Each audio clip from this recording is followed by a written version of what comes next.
Hola chicos, vamos a continuar con esta serie de videos de funciones.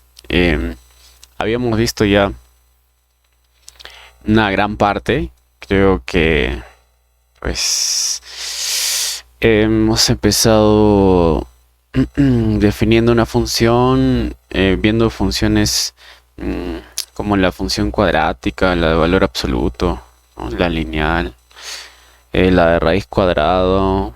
Empezamos a ver reflexiones y un poco de rotaciones, mm, y funciones con valor absoluto, ¿no? De verdad que bastante completo, ¿no? Cómo vamos construyendo. Entonces, y al final vimos cómo podríamos sumar o restar funciones, ¿no? Multiplicarlas. Y la función composición, ¿no? El f o g, por ejemplo, componer dos funciones, ¿no? Entonces podemos componer tres funciones, cuatro, no sé, ¿no? Es la misma idea, ¿cierto? Entonces, este video trata de que podamos encontrar la función inversa y poder ver cuándo la podemos definir y las condiciones, ¿no? Que se necesita. Entonces, para eso primero necesito definir una función una función inyectiva. Voy a tener mi función f, está bien, que va a estar definida así. El f va a estar definida de los reales hacia los reales, ¿ya? Así. Y voy a decir f es inyectiva si y solo si, entonces, para todo x1, x2 que pertenecen al dominio de mi función, entonces, si x1 es diferente a x2, entonces f de x1 debe ser diferente a f de x2. Ahí está. Esa es la definición. Entonces, voy a agarrar yo dos puntos en el dominio, ¿no? Entonces, aquí mi función está definida así, ¿no? Los reales hacia los reales, así va. F. Entonces voy a agarrar, me dicen dos puntos distintos. Dos puntos distintos. X1 y X2. Entonces, esos puntos me van a llevar a lugares distintos en el otro conjunto. Este punto es f de x1 y este de aquí va a ser f de x2. Listo. Entonces, ahí voy a decir que una función es inyectiva. ¿Ok? Listo. Entonces, para recordar un poco, ¿no? Cuando vimos funciones, por ejemplo, la primera clase que tuvimos, acá está, ¿no? Parece... Y acá estaba. Fíjense que yo agarraba dos puntos distintos, ¿no? Pero no necesariamente me llevaban a lugares distintos. Por ejemplo, acá me lleva al mismo punto, al punto 2, ¿no? Y sigue siendo función, es función, ¿no? Pero para que sea inyectivo, entonces debe cumplir esa condición, ¿no? De que me lleve a lugares distintos en los evaluados. Ya está. Entonces, eso quiere decir. Ahora, por ejemplo, ¿no? Si yo tuviera una gráfica acá, ahí están mis ejes. Este es mi eje X y este es mi eje Y. Entonces yo analizo, por ejemplo, la función cuadrática. Entonces, la función cuadrática más o menos es una parábola, ¿no? Ahí está. Entonces vamos a ver si es inyectiva, ¿no? Entonces estoy definiendo mi función f, que va a ser de los reales hacia los reales. Ahí está, x. Ahí está. Definida así, ¿no? X al cuadrado. Entonces yo voy a agarrar, ¿qué cosa? Dos puntos distintos en el dominio. Como su dominio es todos los reales, entonces puedo agarrar este punto de acá, x1, y su simétrico. Su simétrico sería este de acá. Este x2. ¿Está bien? Ese es su simétrico. Entonces, pero me doy cuenta que el f de x1 es este punto de acá, ¿no? Este es el f de x1, ¿no? Este es el f de x1. Ahí está. que también es el evaluado de x2, ¿no? O sea, es igual a f de x2, ¿no? ¿Está bien? Entonces, no es inyectiva, pues, ¿no? Porque yo he agarrado dos puntos diferentes en el dominio y me han llevado al mismo punto en el rango. Entonces la función no es inyectiva, no cumple la condición. ¿Ya? Básicamente, tú te puedes dar cuenta en una función continua cuando es inyectiva. Por ejemplo, acá, si yo trazo una recta horizontal, esa recta horizontal lo ha cortado en dos puntos, ¿no? En este punto y en este punto, ¿ves? Significa que para dos puntos distintos, entonces van a haber, si lo corta en dos puntos, significa que tienen el mismo evaluado. Entonces no va a ser inyectivo. ¿Está bien? Entonces, si tú tienes una gráfica donde la gráfica de la función, digamos, es así, algo así. Entonces, dibujas una recta horizontal, basta que lo corte en más de un punto, eso ya no es inyectivo, ¿no? Este f no es inyectivo. No es inyectivo. No es inyectivo, ¿ok? Listo. Solamente lo tiene que cortar en un punto nomás. ¿Ok? Ahora, esta definición nosotros por equivalencias, por ejemplo, por equivalencias podemos decir también que f es inyectiva,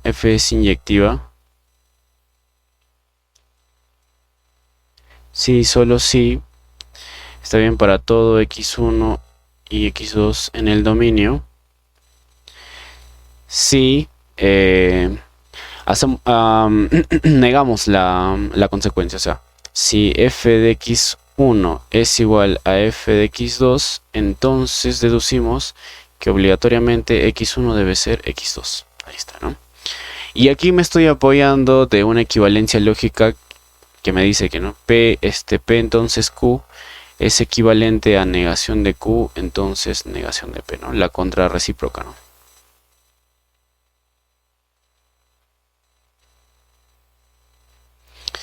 Entonces decir esto, o sea, esto, porque este es mi P, entonces Q, es lo mismo que decir negación de Q, entonces negación de P. Ahí está. ¿Ok? Entonces, ¿qué digo acá?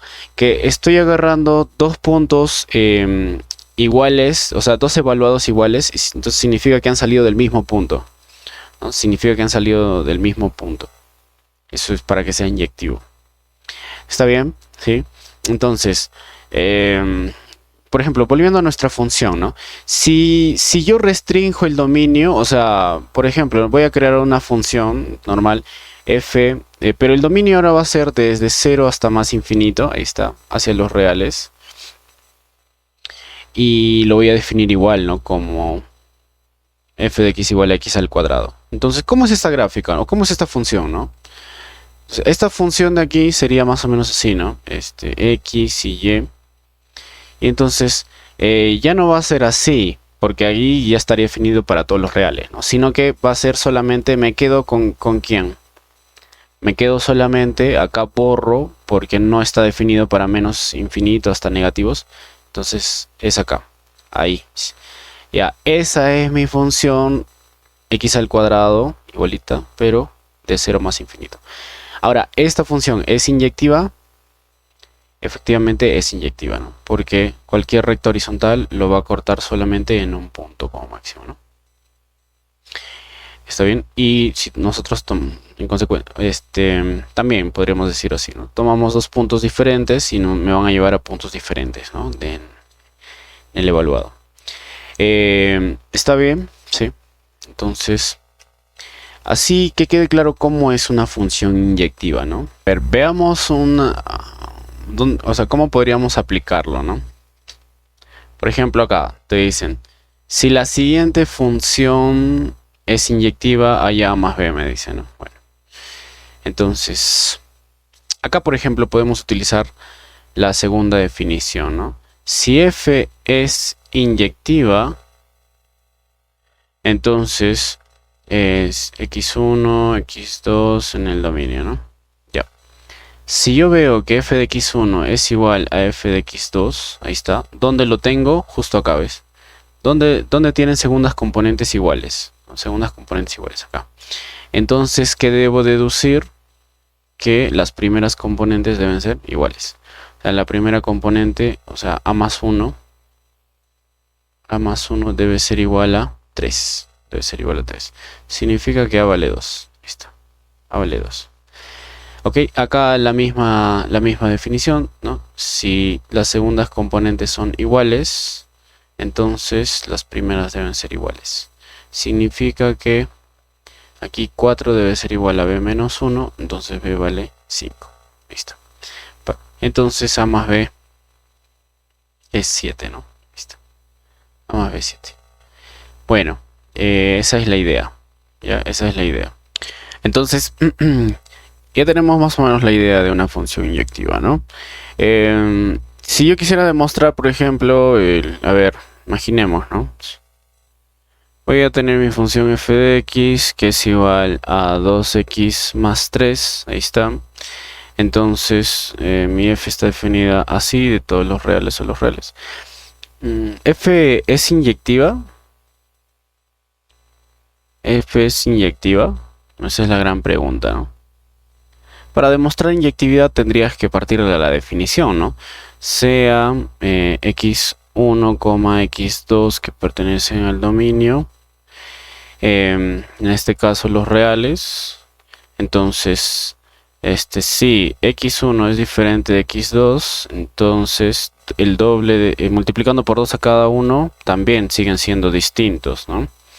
Y si sumo 3 a cada lado, ahí está,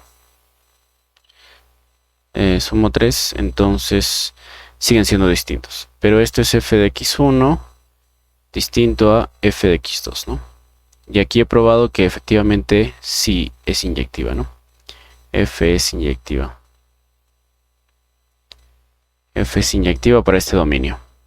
Ok, es muy importante definir el dominio. Ya vimos por qué, ¿no? ¿Está bien? Ahora, voy a definir una función sobreyectiva, también llamada suryectiva, ¿no? O epiyectiva, cualquiera de esas.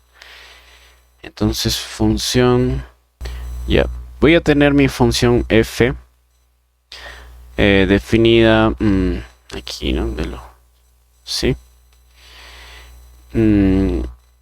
O mejor, voy a generalizar un poco. De A hacia B. De A hacia B, ¿está bien? Entonces, el rango de F está incluido en B, ¿cierto? Está incluido en B. Sí o sí está incluido en B. Ok. F va a ser sobre, F es sobre. Si y solamente si el rango de la función es el conjunto de llegada. Listo. ¿Está bien? O sea, tiene que coincidir el conjunto de llegada. ¿Qué quiere decir esto, no? ¿Qué quiere decir esto? Que para todo y que pertenece a B, entonces debe existir un A que pertenece a tal que f de A es igual a B, ¿no? Ahí está. Eso es para todo y, o sea, para todos los elementos de B debe existir una en el primer conjunto que sea preimagen de B, básicamente. Ok, tal vez me olvidé mencionarlo, pero a estos elementos de aquí se les llama preimagen y a estos de aquí se les llama imagen. ¿Está bien? Ya listo. Entonces, a ver, veamos, ¿no? Veamos. Un ejemplo, ¿no?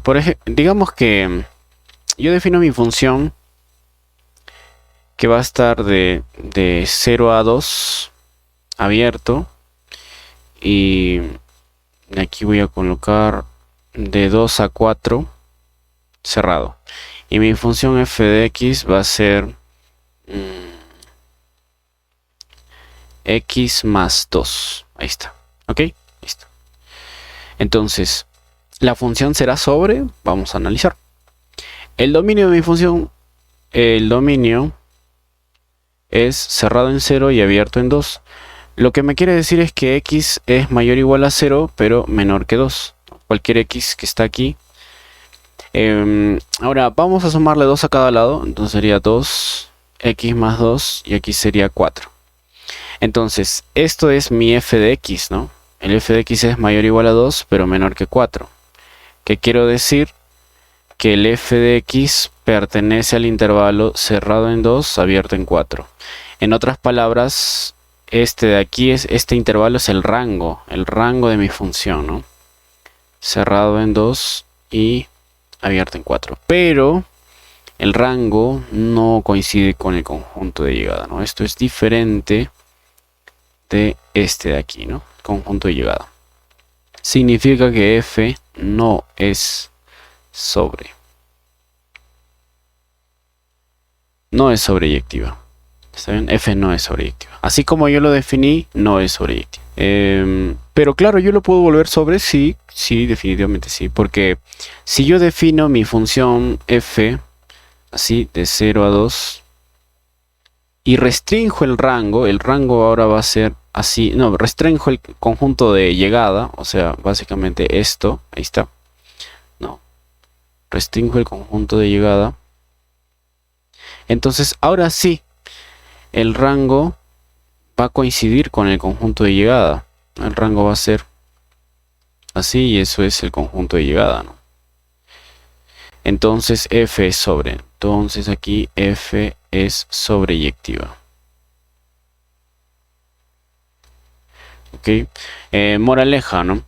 Cuando, por ejemplo, yo restringo el dominio, entonces puedo generar que la función sea inyectiva. Y si restringo el rango, pues el conjunto de llegada, perdón, puedo convertir a la función en sobreyectiva, ¿no? ¿Sí? Ahora, a ver, una aplicación más de esto. A ver, veamos. Dice, dada la función que está definida así por la regla de correspondencia y f es suryectiva o sobreyectiva, donde b es este intervalo, haya m más n, ¿no? Bueno. Bien, mi función está definida así, ¿no? Abierto en menos 5 y cerrado en 3 hasta el conjunto b, ¿no? Y la regla de correspondencia es x al cuadrado más 6, ¿no? Y me dicen que f es sobreyectiva. Entonces, empezamos, ¿no? El x vive aquí en este intervalo, mayor que menos 5 y menor o igual que 3.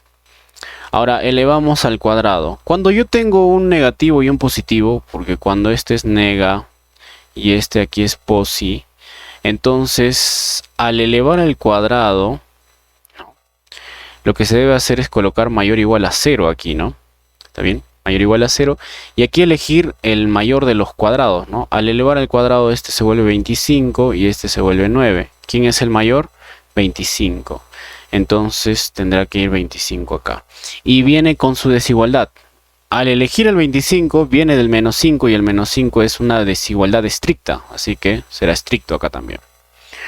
Bien, ya tengo el x al cuadrado, ahora tendré que sumar 6. Entonces más 6, más 6, más 6.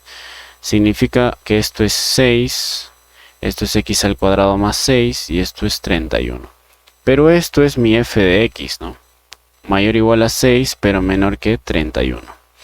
Entonces, lo que quiero decir ahora es que mi rango, el rango de mi función es cerrado en 6 hasta 31 abierto, ¿no? Y como f es sobre, entonces el rango es igual al conjunto de llegada, ¿no? Pero el rango era de 6 a 31 abierto esto. Y entonces eso es b, ¿no? Pero el b me decían que era cerrado en m y abierto en n, ¿no? Bueno, haciendo la comparación, m es 6 y n es 31, entonces 37 es la suma, ¿no? Esa podría ser una buena aplicación. Ahí está. Ahí está. ¿Está bien? Sí, entonces es una función sobreyectiva, ¿no? Ya vimos entonces cómo es una función inyectiva, ¿no? Cómo es una función sobre. Ahora, vamos a ver una función biyectiva. A ver, ¿qué es una función biyectiva, no? Voy a definir mi función f que va de a a b. Entonces, f es biyectivo si, solamente si, cumple dos cosas, ¿no? F es inyectivo y f es sobreyectivo. ¿Está bien? Debe cumplir los dos a la vez para que sea biyectivo. ¿Está bien? O también relación 1 a 1, ¿no? Entonces, entendamos qué quiere decir. Imaginemos tres casos, ¿no? ¿Qué pasa aquí? Voy a decir, a ver, decimos que f es bi, ¿no? F es bi. Biyectivo. Entonces, f es biyectivo. ¿Podrá ser este caso? Vamos a analizar, miren. Si yo tengo un elemento acá, este elemento, por ejemplo, puede estar relacionado con este. Ahora, un elemento distinto, para que sea inyectivo, entonces tiene que llevarme a un lugar distinto. No puede ser este. Pues ya no sería inyectivo. Entonces podría ser este, ¿no? Entonces este de aquí tendría que, por ejemplo, podría ser acá, ¿no? Está relacionado con este. Y este podría estar, por ejemplo, con este, ¿no? Ahí está. Eso me dice la inyectividad. Entonces es inyectivo. Pero ¿qué pasa? Que el rango no coincide con el conjunto de llegada, ¿no? Porque te falta un elemento. Acuérdate que cuando yo definí la función sobreyectiva dije, ¿no? Que para todo elemento de B debe existir un A, tal que exista una relación F ahí, ¿no? Entonces, para todo elemento de B, o sea, para este elemento también debe existir, pero no existe. Entonces, en este caso, F no es sobre. F no es sobre. Pero F sí es inyectivo, ¿ah? F es inyectivo, pero no es sobre. En consecuencia, no es biyectivo. Biyectivo, porque obligado necesita cumplir las dos, pues no puede ser. Ahora, acá, por ejemplo, digo, ¿no? Este puede estar con este puede estar con este, ¿no? Tiene que ser distintos, y este tendría que estar con este, tal vez. Pero un elemento de A aquí no se puede relacionar con ninguno de estos tres, porque si no ahí incumpliría la inyectividad, ¿cierto? Entonces aquí este elemento, o sea, ¿a dónde lo relaciono? Obligatoriamente todos los elementos del dominio deben tener una relación con el conjunto de llegada. O sea, esto no se puede dar. ¿Está bien? Entonces aquí aquí estaría obligado yo, así tal cual como me lo muestran, a relacionarme con alguno de ellos. Es obligado. Y entonces aquí estaría incumpliendo la inyectividad. Entonces, F es sobre, sí, F es sobre. Aquí en este caso, F sí es sobre. Sí es sobre. Pero F no es inyectivo. Entonces, no es biyectivo. Entonces, no es biyectivo. No es biyectivo. ¿Está bien? No es biyectivo. Ahora, entonces, ¿qué se debe cumplir para que sea biyectivo, no? Entonces, aprendiendo ya del caso 1 y del caso 2, ¿qué aprendimos, no?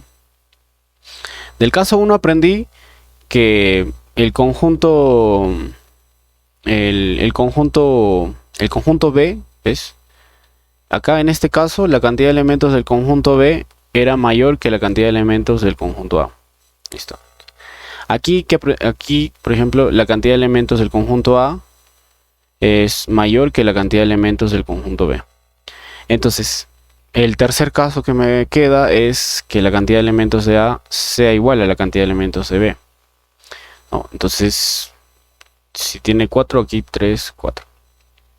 Entonces, decimos, ¿no? Bueno, este puede relacionarse con este con otro diferente, este con otro diferente y este con otro diferente. Y cumple que F es biyectivo, F es inyectivo primero y F es sobreyectivo. Como cumple los dos, entonces F es biyectivo. f es biyectivo, ¿no? Ahí está. Es una relación de 1 a 1. Elementos de 1 a 1. Entonces, algo bien interesante es que si hay dos conjuntos que están conectados por una biyectividad, entonces deben tener la misma cantidad de elementos, ¿no? La misma cantidad de elementos. O sea, si este tiene 7, este tiene 7. Si este tiene infinitos elementos, este también tiene infinitos elementos. Entonces la biyectividad me sirve mucho para analizar, por ejemplo, ¿no?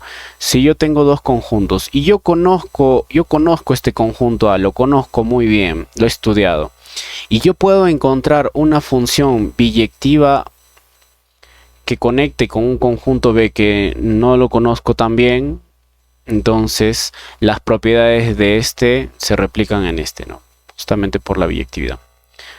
Okay, entonces voy a terminar por conocerlo también, voy a conocerlo. Okay. Entonces, para eso me sirve una función biyectiva, ¿no? Hay muchas más aplicaciones, pero se entiende la idea, ¿no? El video se va a hacer muy largo, entonces no. En este video me parece que no lo voy a hacer. Ahora, ¿por qué defino biyectividad? Porque voy a involucrar ya la idea de una función inversa, ¿no? F, función inversa.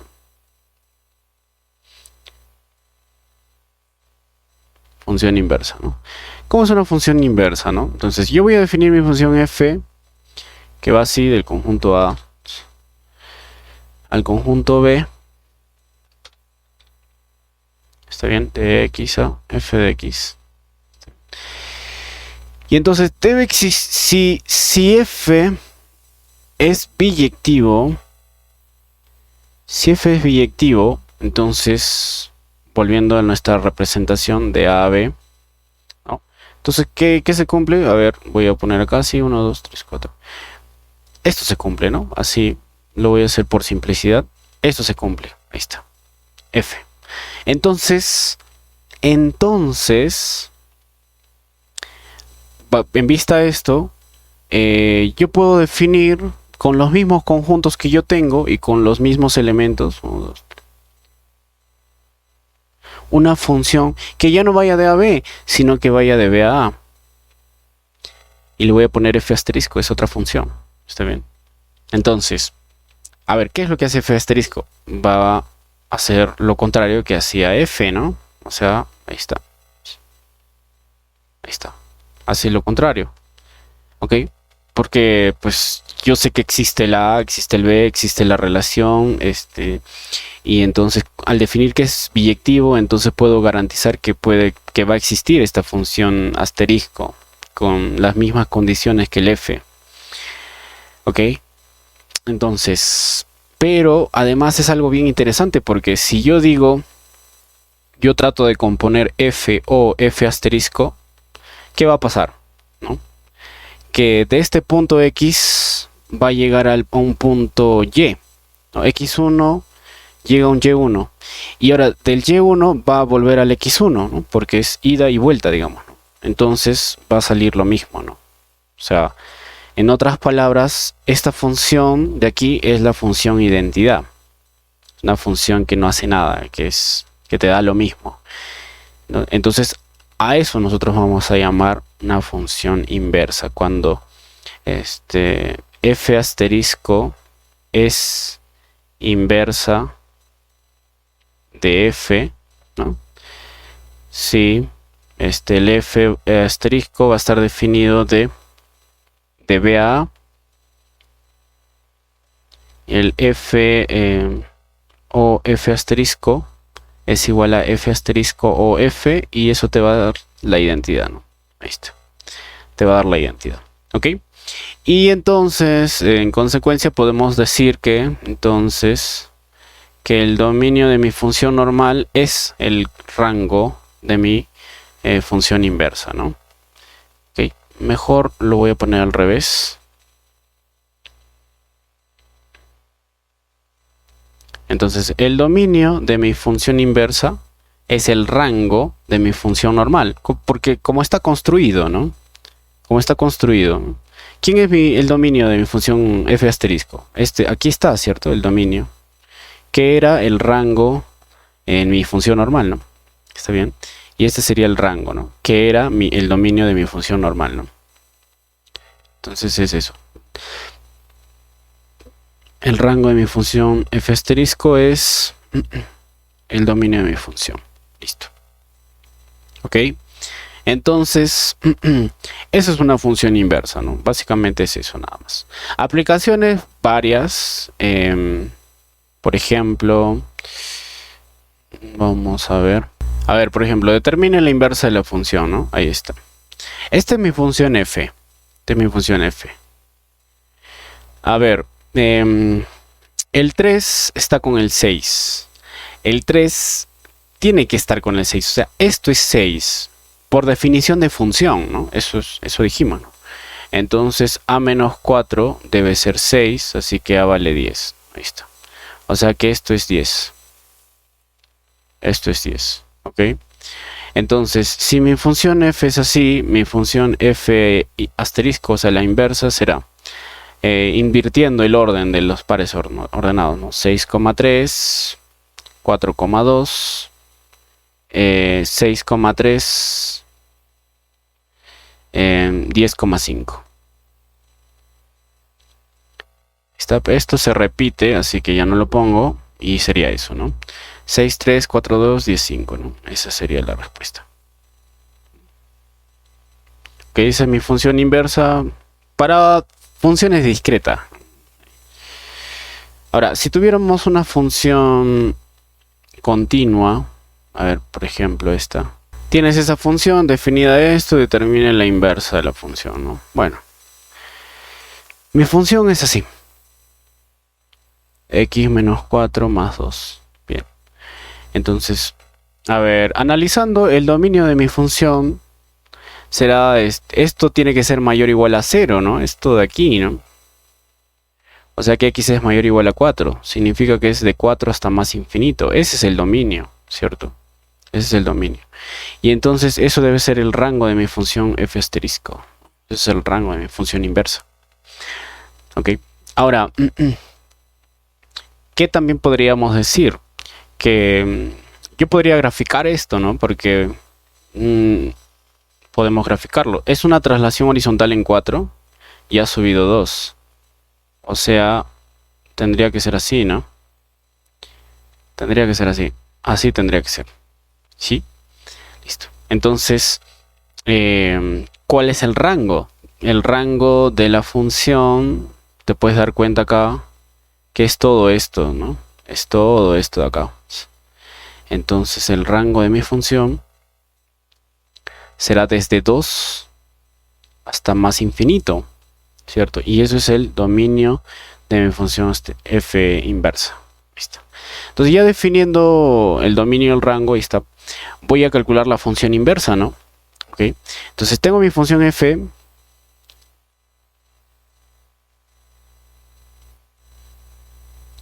Y entonces yo voy a cambiarle de nombre. Le voy a decir y.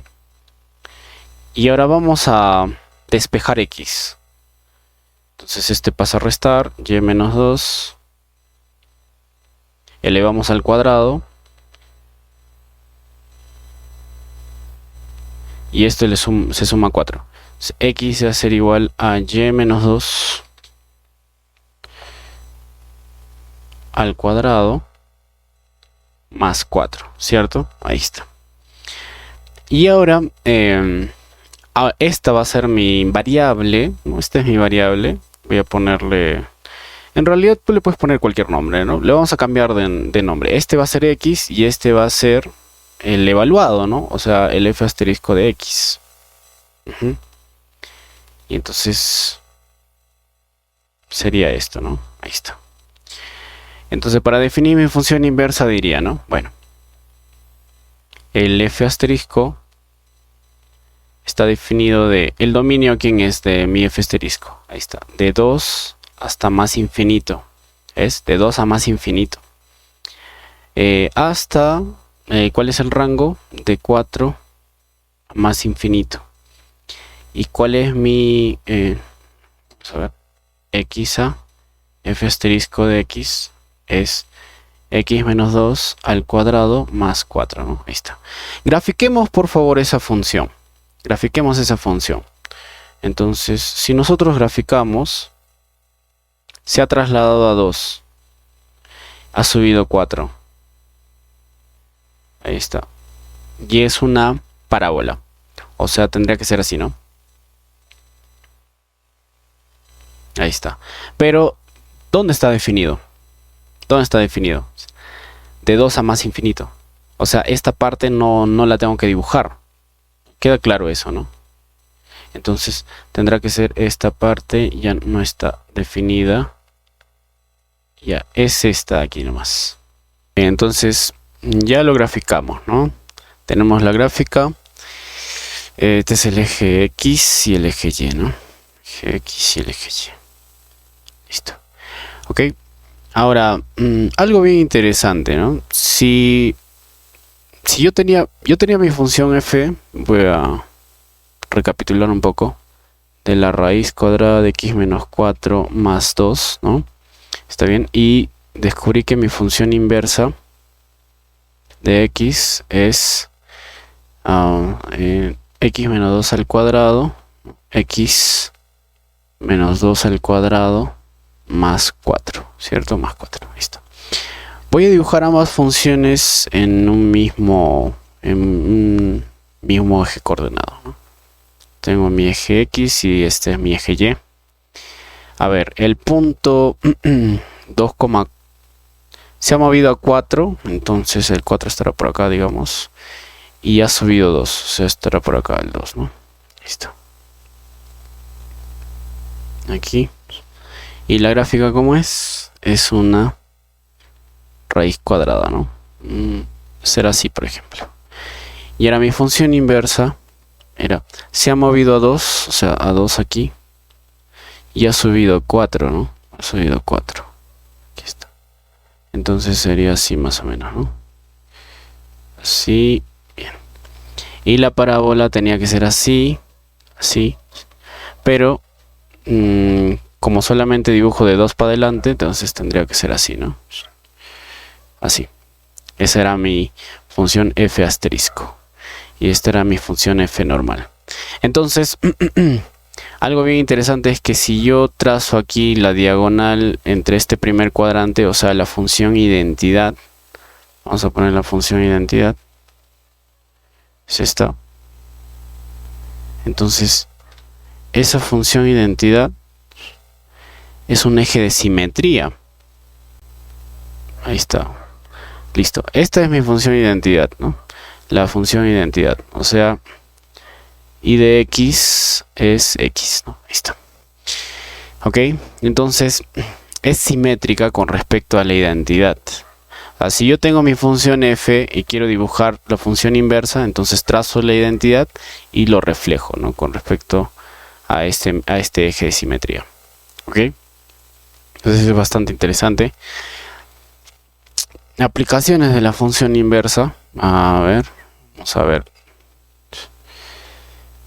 Por ejemplo, ¿no? Si yo tengo mi función, la función exponencial,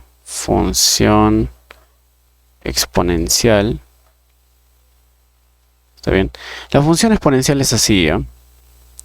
Voy a poner f de x es igual a x. Ahí está.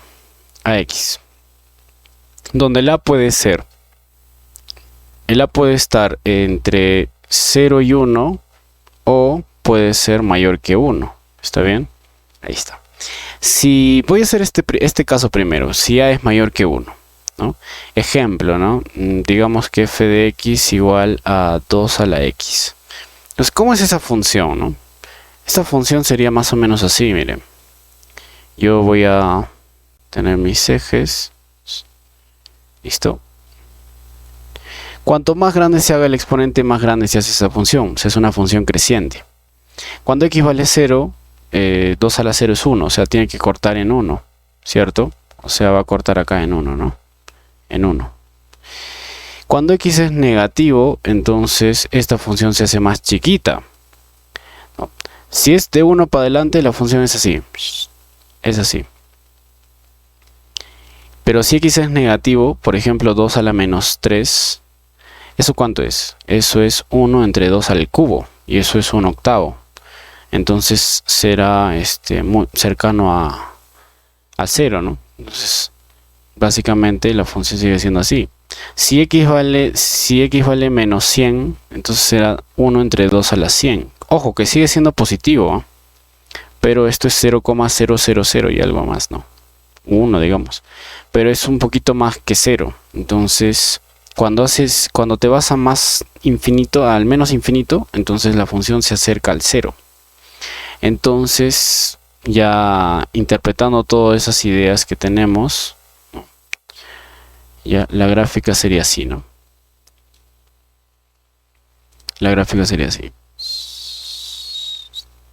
Ahí está. Ok, donde este punto es el punto 1. Este es el punto 1. Y esta gráfica va a acercarse al eje X, pero no lo va a tocar, ¿no? Entonces, cuando una función se acerca a una recta, pero no la toca, a esa recta nosotros la llamamos asíntota. Asíntota. ¿Saben? Esa es la asíntota de la función. Bien, esa es la función. Esto es cuando una función 2 a la x, por ejemplo, pero en general es a a la x cuando a es mayor que 1, ¿no? Cuando a es mayor que 1. Bien. ¿Y qué pasa si está entre 0 y 1? O sea, ¿cómo sería, no? Entre 0 y 1. Bien, entonces vamos a verlo un poquito. Acá. Entre 0 y 1. Igualito, voy a dibujar mi eje X, Y y Z, X, Y.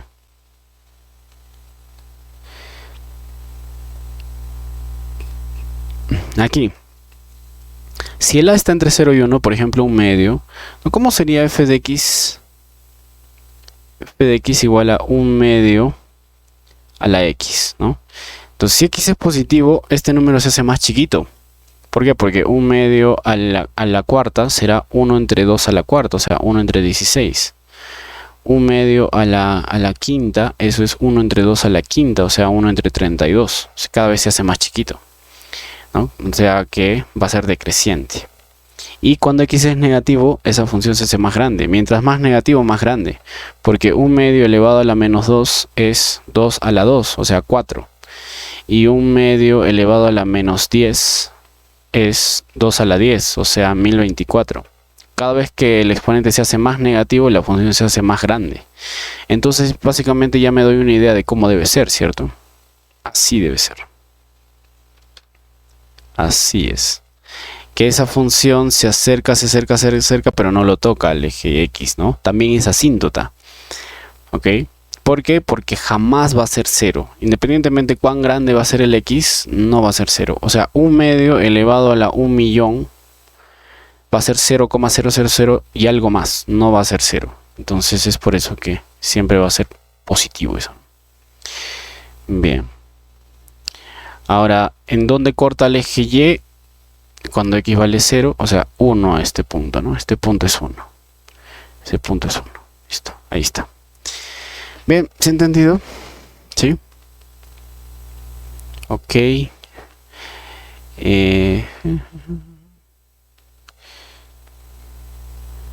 Entonces, si se ha entendido, yo voy a definir, por acá nomás voy a utilizar esto para definir algunas cosas, ¿ya? Esto de aquí, vamos a colocarlo así y vamos a separarlo acá. Ahí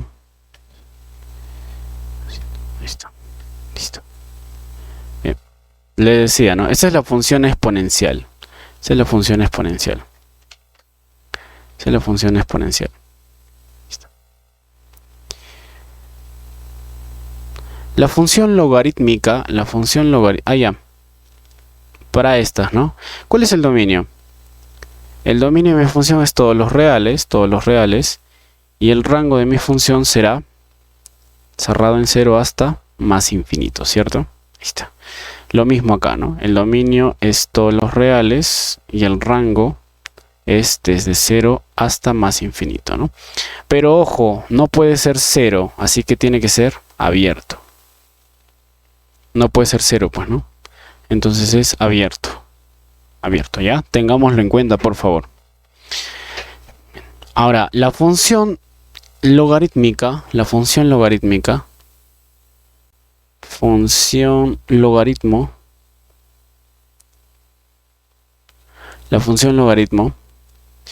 es la inversa de la función exponencial. O sea, si yo tengo, ¿no? Puedo definir mi función logaritmo f de x, f, que va de los reales hacia los reales, así, es logaritmo de x en base b, ¿no? Ahí está. Ciertas condiciones, por favor. El x está definido cuando x es mayor que 0. O sea, debe ser mayor que 0. Significa que aquí tendría que ser reales positivos y el 0. Ahí está, ¿no? No, el 0 no, porque el 0 no puede ser. Ya está. Entonces, desde los reales positivos, x tiene que ser mayor que 0. Además, tiene que cumplirse que el b tiene que ser mayor que 0 y además diferente de 1. Entonces, hay dos casos para b. El b es mayor que 0 pero menor que 1, o el b es mayor que 1. Así como en la exponencial, ahí lo separé, así igualito, ¿no? 0 a 1 mayor que 1, acá también, ¿no? ¿Está bien? Entonces, ¿cómo sería la gráfica de 0 a 1? De 0 a 1. Entonces yo agarro la función de 0 a 1, que era esta, ¿está bien? Esta función. Ok, la agarro. Esta es mi función exponencial, ¿no? Esta es la exponencial. Ya. Esta de aquí es a la x cuando a está entre 0 y 1. Listo. Si yo quiero su inversa, ¿qué debíamos hacer? ¿Ustedes se acuerdan? Tenía que dibujar la diagonal, ¿cierto? La diagonal sería así, básicamente. Esa es la diagonal. Y tengo que dibujar un simétrico a este, ¿no? Con respecto a este eje de simetría. Entonces, si este es asíntota así, entonces este también debe ser asíntota. Vamos a ponerla de blanco, ¿ya? Entonces va a ser así. Así. Ahí está. Esa es mi función logaritmo de x en base b cuando b está entre 0 y 1.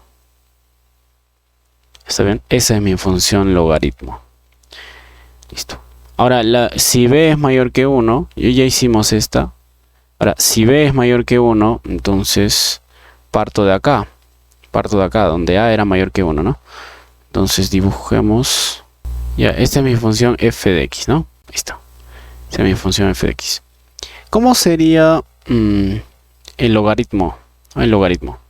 Para eso dibujo mi diagonal, ¿no? Mi diagonal. Vamos a poner la diagonal. Ahí está, mi diagonal. La función identidad. F de x igual a x. Ahí está. Y entonces lo simétrico tendría que ser esto, ¿no? Si esto es asíntota, ¿ves?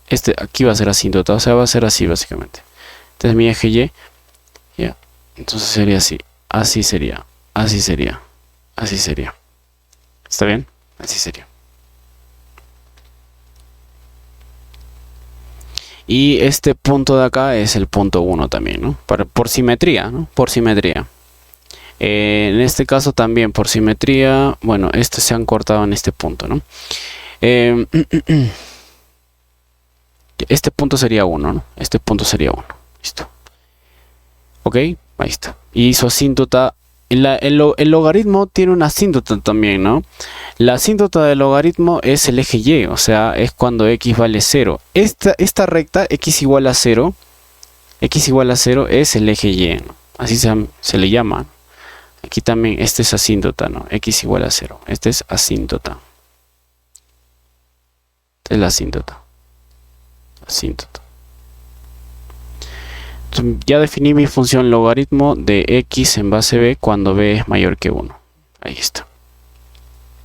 Vamos a ver si se recuerda, ¿no? A ver, Tengo esto, ¿no? El logaritmo de x en b cuando b es mayor que 0 pero menor que 1. ¿Cómo tendría que ser? Partes del más infinito, acá, y vas así. Y vas así. Esa es la función logaritmo. Ahora, si el logaritmo de x en base b, si el b es mayor que 1, entonces partes de menos infinito. Menos infinito y así. ¿Está bien? Así.